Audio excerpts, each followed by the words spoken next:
Okay, so in this video, we are going to be focusing on our topic number 2, which is solve by the square root property. And so it is very important for you to understand that if you insert a square root into a problem, whatever you do to one side, you have to do to the other side. And you also have to add in the plus or minus. So let's take a look at this. First of all, when you use the square root property, we want the square root, and you could put this over here in your toolbox. Okay, so you want the form to be x squared is equal to some number. So that's the idea of when it is most efficient to use this property. So the first thing I'm going to do is add 8 to the other side.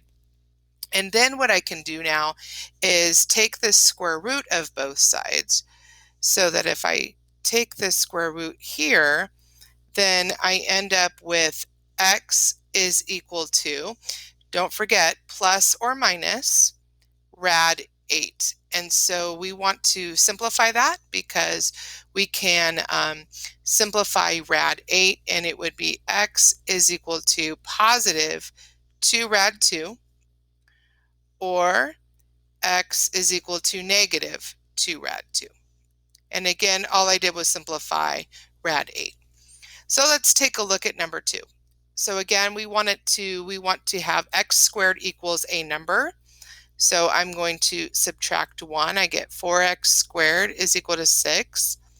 And then I've got to divide by 4. So before you go and simplify this fraction, keep in mind about what the intent is. The intent is to take the square root. So when you take the square root of both sides, you are taking the square root when you have a fraction. It's the top and the bottom. So don't forget to add the plus or minus. So we've got x is equal to a positive rad 6 over. The reason I would say at this point don't reduce your fraction is because when you take the square root of 4, that's nice and pretty and you get a 2.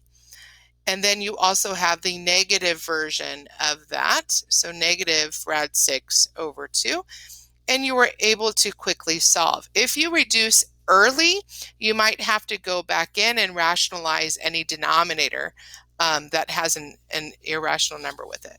So let's try this one. So I'm going to have you write this down, pause the video, and check your work with me in just a second.